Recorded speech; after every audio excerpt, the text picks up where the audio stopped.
할렐루야. 오늘 함께 은혜 나누실 말씀은 구약성경 시편 100편 1절에서 5절까지 말씀입니다. 찾으셨으면 다 같이 함께 봉독하시겠습니다. 온 땅이여 야훼께 즐거운 찬송을 부를지어다. 기쁨으로 야훼를 섬기며 노래하면서 그의 앞에 나아갈지어다. 야훼가 우리 하나님이신 줄 너희는 알지어다. 그는 우리를 지으시니요 우리는 그의 것이니 그의 백성이요 그의 기르시는 양이로다. 감사함으로 그의 문에 들어가며 찬송함으로 그의 궁정에 들어가서 그에게 감사하며 그의 이름을 송축할지어다. 야훼는 선하시니 그의 인자하심이 영원하고 그의 성실하심이 대대에 이르리로다. 아멘. 자, 저는 오늘 본 말씀 시편 100편 1절에서 5절의 말씀을 가지고 감사로 제사를 세 번째 시간 감사와 찬양이라는 제목으로 잠시 은혜 말씀 함께 피차 나누도록 하겠습니다. 하나님 아버지의 놀라운 사랑을 받은 사람은 주 야훼 하나님께 감사와 찬양을 드릴 수밖에 없습니다. 왜냐하면 그 사랑을 받았기 때문에 말이죠. 때문에 오늘 시편 기자는 저와 여러분을 하나님께 대한 감사와 찬양의 자리로 초청하고 있습니다. 방금 말씀드린 것처럼 저와 여러분들은 하나님의 한결같은 그 사랑을 이미 과거에 받았고 지금도 여전히 받고 있고 그 사랑은 변치 않고 앞으로도 계속해서 받기 때문에 그렇습니다. 그래서 시편 기자는 오늘 100편을 기록한 기자는 그렇게 야훼 하나님을 찬양하고 야훼 하나님께 감사해야 된다는 그런 신앙의 자리로 저와 여러분을 부르십니다. 어떻게 감사하고 찬양해야 될지, 그리고 왜 감사하고 찬양을 하나님께 드려야 할지, 저는 오늘 본 말씀을 근거로 해서 하나님께 감사와 찬양으로 저와 여러분들이 함께 오늘 예배를 통해서 나아가는 시간 되시기를 주님의 이름으로 축복합니다. 첫 번째, 감사와 찬양의 방법입니다. 어떻게 하나님께 감사와 찬양을 드려야 될까요? 본 시편의 배경은 이 포로에서 귀환한 이스라엘 백성들이 성전을 재건하고 이제 그 성전을 향해서 감격스러운 마음으로 하나님께 간구하는 내용입니다. 종노릇하던 이국 땅에서 이스라엘 백성들은 그저 예루살렘 성전을 꿈에도 잊지 못했습니다. 언젠간 돌아갈 수 있겠지. 이런 종노릇하던 이런 어려운 종살이였던 그런 시련과 고난의 자리에서 떠나서 언젠간 주님의 그 성전에서 예배드리고 찬양드리고 주님과의 그 화목과 교제의 시간들이 언젠가 오겠지. 결국 기다렸더니 결국 그날이 온 것입니다.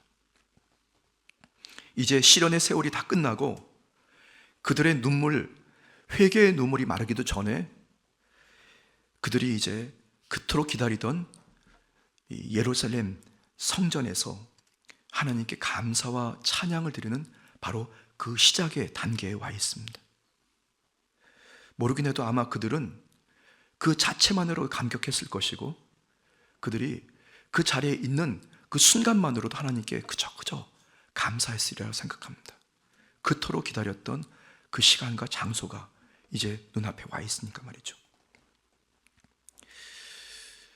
시편 기자는 그래서 오늘 본 말씀 4절 상반절에 감사함으로 그의 문에 들어가며 찬송함으로 그의 궁정에 들어가서라고 노래하고 있습니다. 저는 주님 앞에 나와 주님의 거룩한 제단 앞에서 어떻게 우리가 구원받은 저와 여러분들이 감사하고 그리고 찬양 드려야 될지, 첫 번째가 감사함으로 하나님께 찬양 드리는 것입니다. 함께 고백해 보실까요? 감사함으로 하나님께 찬양 드립니다.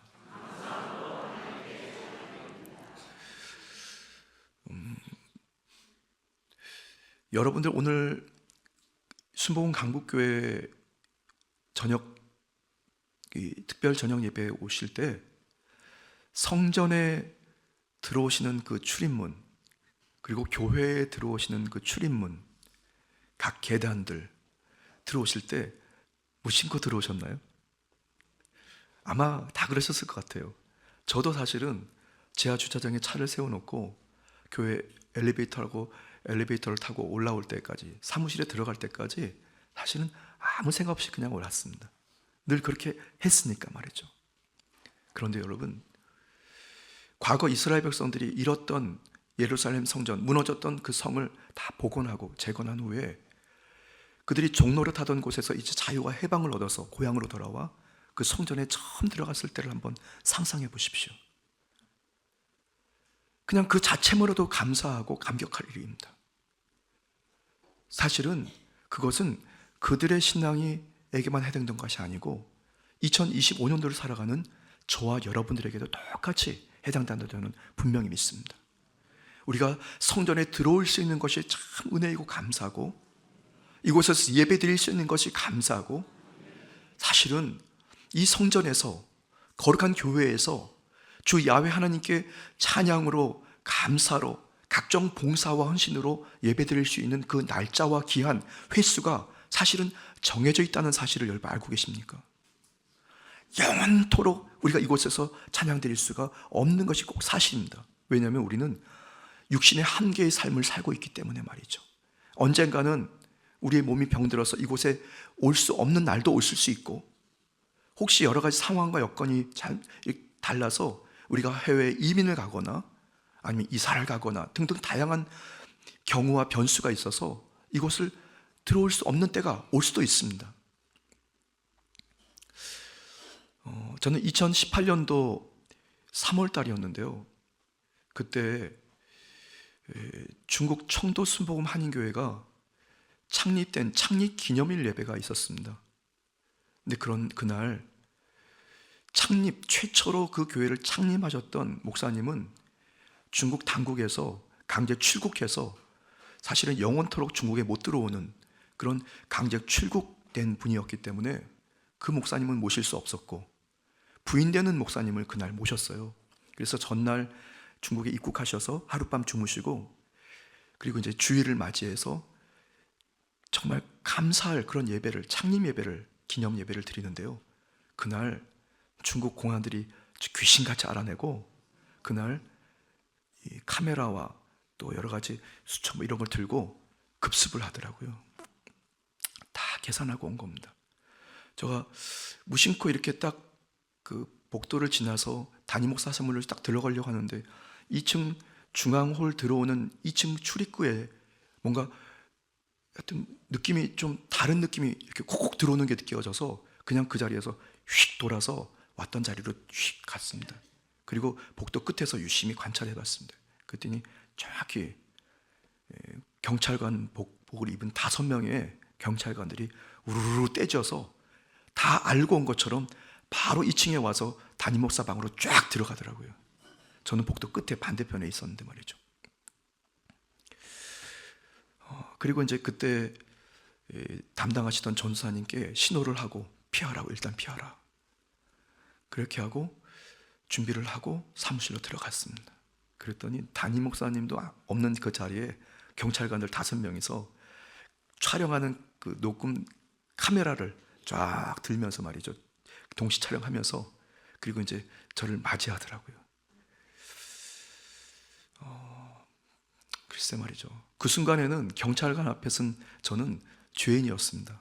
목사이기보다는. 근데 스스로 나는 목사야 했지만 사실은 그 중국에서 이 종교 비자가 없는 상황에서 저는 불법, 사실은 그 체류하고 있는 거나 마찬가지였거든요. 종교 비자가 없는 목회자는 다 불법입니다. 그래서 저는 사실은 그 비자, 거기서 체류할 수 있는 비자가 사업 비자를 얻어가지고, 그러니까 잘못된 그 비자를 가지고 있으니까 뭐 당연히 끌려가면 끌려가는 겁니다. 그래서 비자를 가져오라 그러길래 비자를 집에 두고 왔다고. 그리고 몇 가지 계속 조사를 그 사무실에서 받았습니다. 그리고 다음 날 월요일 날 아내하고 저의 이 비자를 그 공항국으로 가져오는 것을 전제로, 그리고 그들이 퇴진했습니다.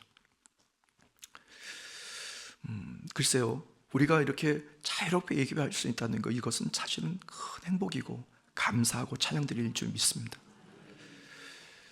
여러분들이 신앙을 잘 지키고 그 신앙의 유산들을 후손들에게 잘 전해서 그들이 예배드리고 하나님께 찬양드리는 거에 간섭받지 않고 제한되지 않고 주님께 마음껏 예배드릴 수 있다는 사실을 여러분들이 기억하시고 그들에게 잘 전하게 되기를, 그렇게 전수하게 되기를 바랍니다. 이 자리가 사실은 그냥 당연한 것 같지만 사실 당연하지 않을 수도 있다는 사실입니다. 그래서 우리는 감사함으로 하나님께 충심으로 제사드리고 예배드리고 찬양드려야 될 줄 믿습니다. 히브리서 4장 16절입니다.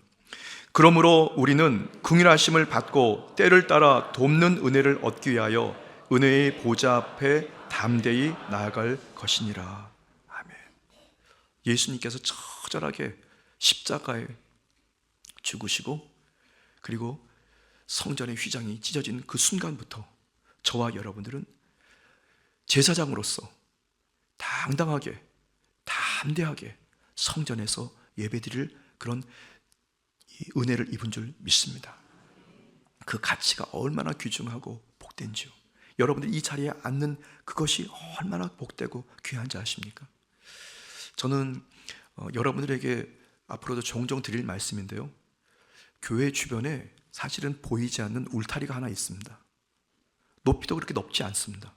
그냥 깡충 뛰면 넘어갈 만한 그런 높이에, 글쎄요, 한 예를 들면 20cm에서 높으면 한 30cm 정도 되는 울타리가 교회 주변에 동그랗게 다 쳐져 있습니다.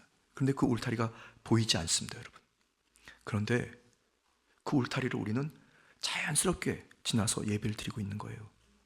불신자들은 그 울타리를 감히 넘을 꿈조차 꾸지 못하고 여기가 교회인지도 모르고 그냥 이렇게 스쳐 지나갑니다, 여러분. 그 울타리만 뛰어넘어 들어오면 살 길이 열리는데, 그리고 그들의 인생이 변화될 그 길이 열리는데 그것조차 모르고 그냥 살아가고 있는 겁니다. 그래서 우리는 그렇게 구원받은 저와 여러분들의 신앙과 삶을 생각하고 주님의 성전을 생각할 때 이 시편 기자의 그런 감격하는 고백과 같이 감사함으로 하나님께 찬양 드려야 될 줄 믿습니다. 오직 하나님께만 드리는 감사와 찬양, 저는 그렇게 제목을 붙여봤는데요, 대상이 오직 하나님입니다. 자기의 자랑이라든가 만족도 아닌 것입니다. 오늘 본 말씀 4절에 하반절에 보시면 그에게 감사하며 그의 이름을 송축할지어다 라고 감사와 찬양의 대상이 명확히 기록되어 있습니다. 그가 누구냐? 야훼 하나님, 오직 유일하신 하나님인 줄 믿습니다. 그 외에 감사와 찬양을 만약에 드린다면 그것은 2단이요 3단이요 4단이 되는 것입니다. 마르틴 중세 교부였던 마르틴 루터는 하루 창가에 이렇게 보니까 나무에 새가 앉아있는 모습을 보게 됩니다. 근데 새를 가만히 보다 보니까 이 새가 말이죠, 편안하게 꼬박꼬박 졸고 앉아 있어요. 무엇을 먹을까? 무엇을 입을까? 어디서 잠잘까? 걱정하고 염려하지 않고 따뜻한 햇살을 받으면서 나무에 걸터 앉아서 졸고 있습니다. 이 마르틴 루터가 그 새의 모습을 보면서 그렇다.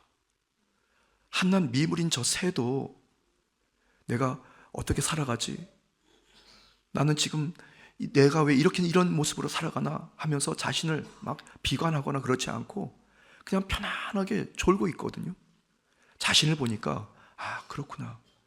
내가 주 야훼 하나님을 향하여 그렇게 염려하거나 근심할 이유 없이 오늘도 감사, 내일도 감사, 중심에서 우러나오는 하나님의 찬양과 감격으로 찬송의 삶을 살아야 되겠다. 그는 그렇게 깨닫고 하나님께 신앙의 고백을 드린 줄 믿습니다. 시편 30편 5절입니다. 그의 노여움은 잠깐이요 그의 은총은 평생이로다. 저녁에는 울음이 깃들지라도 아침에는 기쁨이 오리로다. 아멘. 저와 여러분들의 일생이 바로 오직 주 야훼 하나님께만 감사드려도 충분한 인생인 것을 믿으시기를 예수님 이름으로 축복합니다. 저는 우리 순복음 강북교회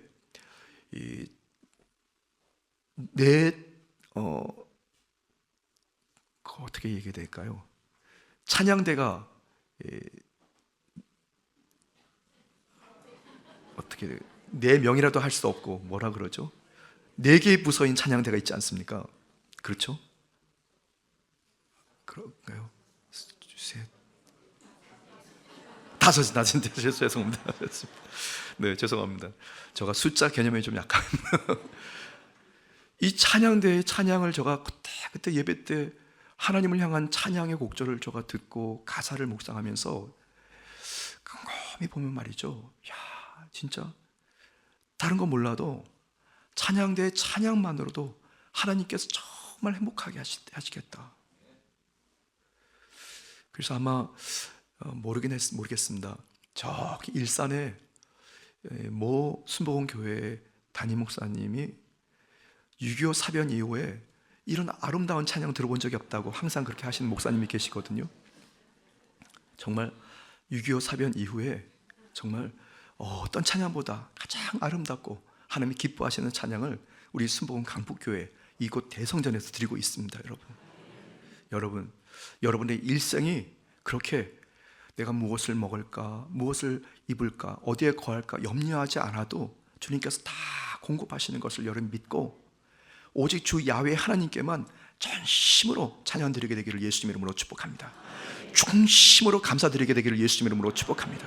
그것이 하나님 기뻐하시는 구원받는 자요, 하나님의 사랑받는 자들의 오직 주님 오실 때까지 감사하고 감격할 방법인 것을 믿으시기를 바랍니다. 자, 감사와 찬양의 방법에 대해서 말씀드렸습니다. 첫 번째, 감사함으로 하나님께 찬양드리고, 두 번째, 오직 하나님께만 찬양과 감사를 드리는 겁니다. 자, 두 번째, 우리가 생각해 봐야 할 시편 기자가 우리에게 주신 이 질문 중에 하나, 왜 감사하고 찬양해야 될까? 두 번째 제목인데요, 감사와 찬양의 이유입니다. 한번 같이 고백해 볼까요? 감사와 찬양의 이유. 오늘 본 말씀 5절에 보시면요, 시편 기자는 다음과 같이 얘기합니다. 야훼는 선하시니 그의 인자하심이 영원하고 그의 성실하심이 대대에 이르르니, 이렇게 말씀합니다. 그래서 우리는 주님께 감사하고 찬양 드려야만 하는 것입니다. 야훼는 선하시다고, 야훼는 선하시다고, 야훼는 선하시다고 주님을 묘사하고 있습니다.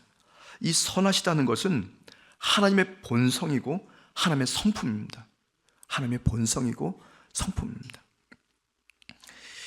이 감사라는 단어를 헬라어로 카리스라고 합니다.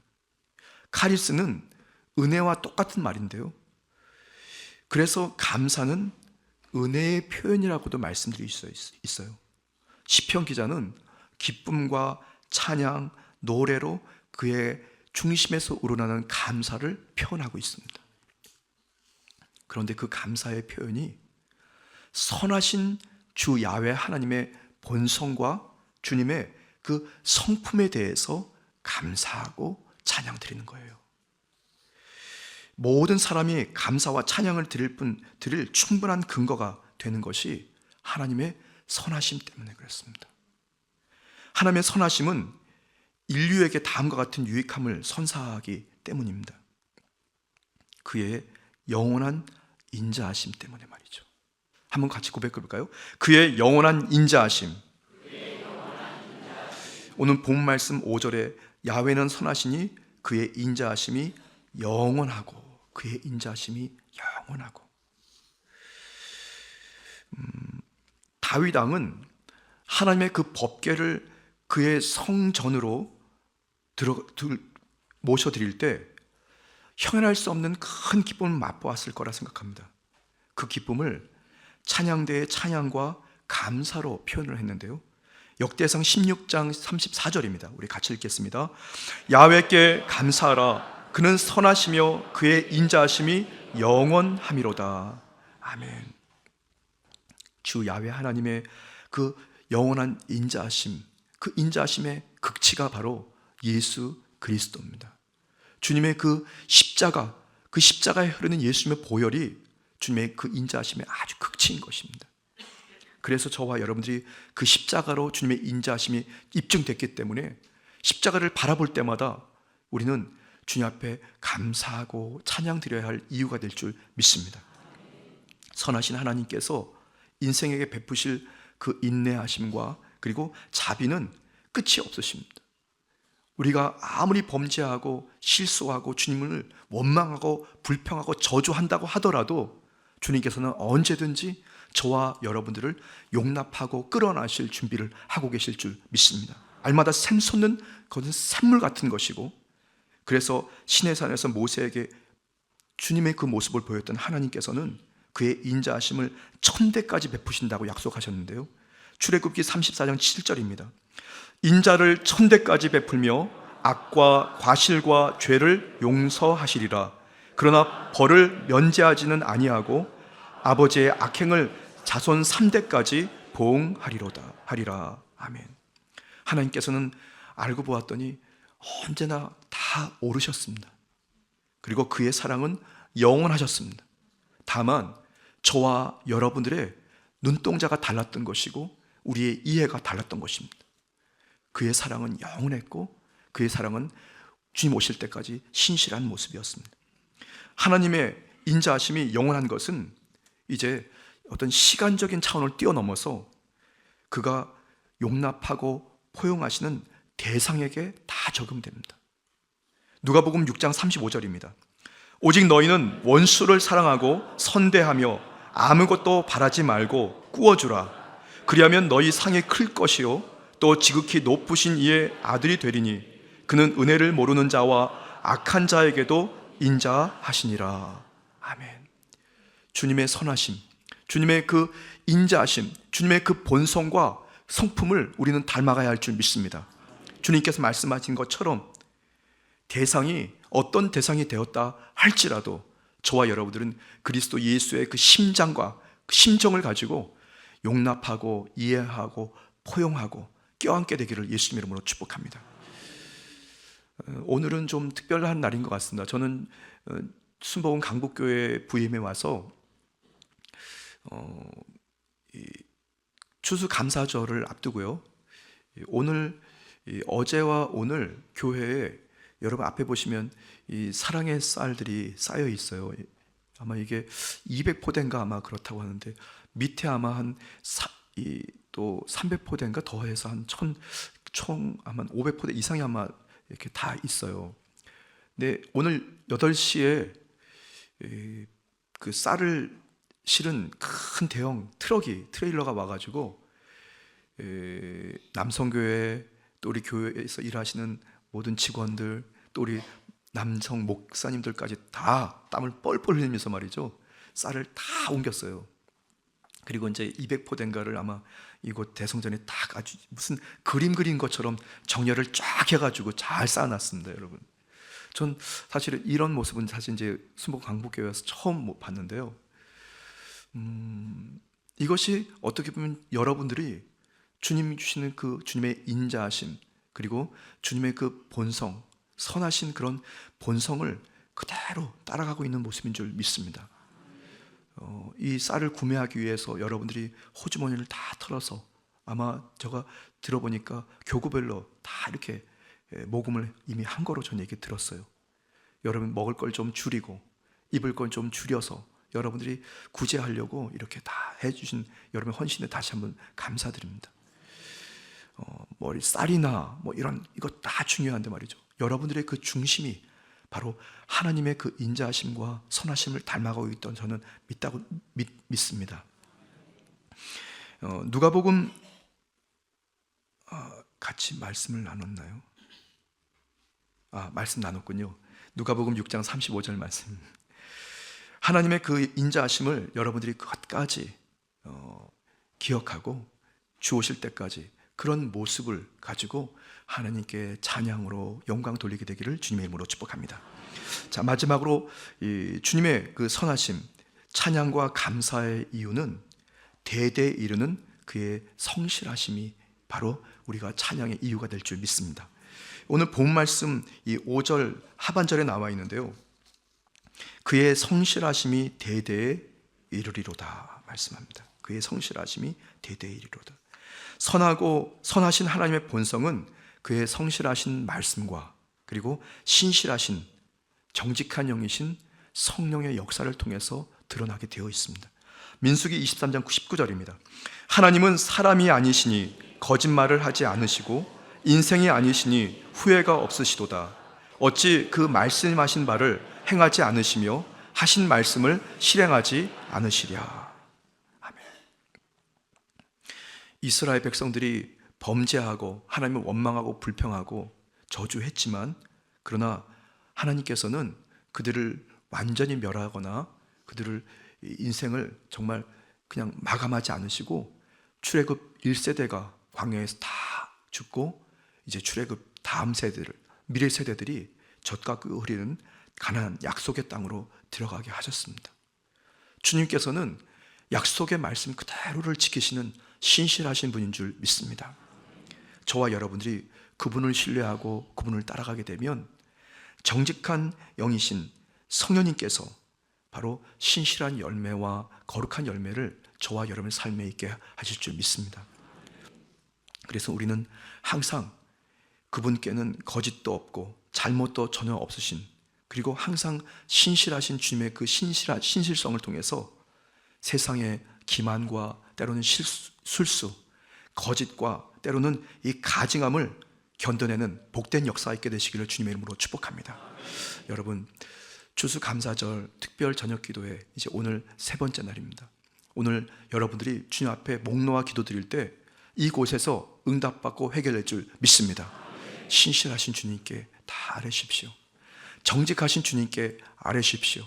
정직한 영이신 성령님께서 여러분 입술과 혀를 주장하실 줄 믿습니다. 어떤 기도가 되었든지 간에 여러분 마음을 토하고 중심을 통해서 하나님께 간구하는 여러분 되시기를 주님의 이름으로 축복합니다. 잠시 기도드리겠습니다.